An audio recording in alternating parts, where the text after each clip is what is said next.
പ്രോഗ്രാമാണ്, ഒരു സെമിനാറാണ്. എന്താ നമ്മുടെ ഇന്നത്തെ സബ്ജക്ട് എന്നറിയോ? ഇന്നത്തെ ടോപ്പിക് എന്താ? വാട്ട്സ് ആ ടോപ്പിക്? Logistics and aviation.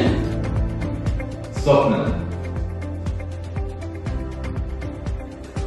എന്താ സ്വപ്നം? എന്താ മോൾക്ക് കേൾക്കാം?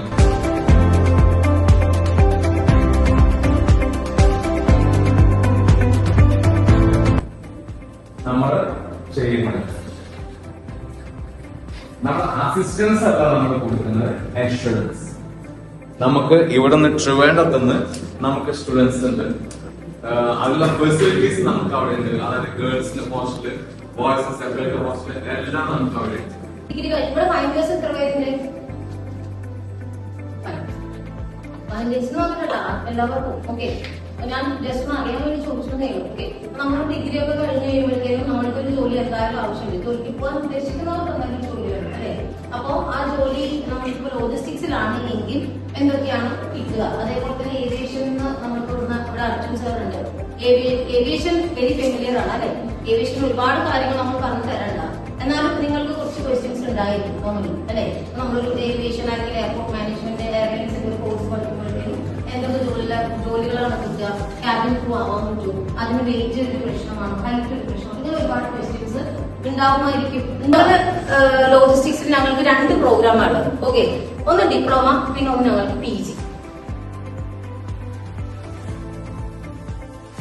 സാധനം വാങ്ങുന്ന ഒരു കസ്റ്റമറിനെ സംബന്ധിച്ച് അവരുടെ ഐഡിയ എന്താണ് ഐഡിയ? ഏറ്റവും കുറഞ്ഞ ചെലവിൽ ഏറ്റവും നല്ല കയ്യിൽ ഒരു എക്സ്പോർട്ടിനോ ഇമ്പോർട്ടോ ഓവർസീ എക്സ്പോർട്ട് ഇമ്പോർട്ട് ആക്ടിവിറ്റീസിന് ആവശ്യമായിട്ടുള്ള കസ്റ്റംസിന്റെ ക്ലിയറൻസ് ആക്ടിവിറ്റീസ് ചെയ്യുന്ന ആൾക്കാരെയാണ് നമ്മൾ കസ്റ്റംസ് ബ്രോക്കേഴ്സ് അഥവാ കസ്റ്റംസ് ഹൗസ് ഏജൻസ് വിളിക്കും. ഇവിടെ നമ്മൾക്ക് ജോലി കിട്ടും, മനസ്സിലായോ? അവിടെ ഈ പറഞ്ഞ പോലെ പെൺകുട്ടികൾക്കുള്ള ജോലി സാധ്യതകളാണ് ഇതെല്ലാം. ആൺകുട്ടികൾക്കും പെൺകുട്ടികൾക്കും ഒരുപോലെ ജോലി സാധ്യതയുള്ള ഏരിയാസ് ആണ് ഉണ്ടാകും. ഓക്കെ, നമുക്കൊരു നമുക്ക് കേരളത്തിനായിട്ടൊരു എയർലൈൻ വരുന്നുണ്ട്, എയർ കേരള എന്ന് പറയുന്നത്. എയർ കേരള എയർലൈൻസിൽ ഓൾമോസ്റ്റ് ഒരു നല്ല പൊസിഷൻ ആയിട്ട് നിൽക്കുകയാണ്. സോ ഏവിയേഷന്റെ കാര്യങ്ങൾ കൂടുതൽ പറയുമ്പോൾ ഇപ്പൊ നേരത്തെ മിസ് പറഞ്ഞ ഒരുപാട് മീൻസ് നമുക്കധികം ആൾക്ക് അറിയാത്തൊരു മേഖലയാണ് അല്ലെ? ഇതിൽ എത്ര പേര് എയറിൽ ട്രാവൽ ചെയ്തിട്ടുണ്ട്? ഇൻ ഫ്ലൈറ്റ് എന്താണ് പെട്ടെന്ന് ഏവിയേഷൻ നിൽക്കുമ്പോൾ ഒരു ജോലി മനസ്സിലേക്ക് വരുന്നത്? ഒരാളെ നമ്മളെ അതിനുള്ളിലേക്ക് കയറ്റി വിടില്ല, കാരണം ഒരുപാട് സെക്യൂരിറ്റി റീസൺസ് ഉണ്ട്. അതുകൊണ്ട് തന്നെ നമുക്ക് അതിൻ്റെ ഉള്ളിലുള്ള ജോലികൾ അധികം അറിയില്ല. അതാണ് മെയിനായിട്ട് ഏവിയേഷനിലേക്ക് അധികം കുട്ടികൾ തിരിയാത്തതിന്റെയും അല്ലെങ്കിൽ മനസ്സിലാക്കാത്തതിന്റെയും കാര്യം. ഇന്ത്യയിൽ നമുക്ക് almost for ground staff English മസ്റ്റാണ്.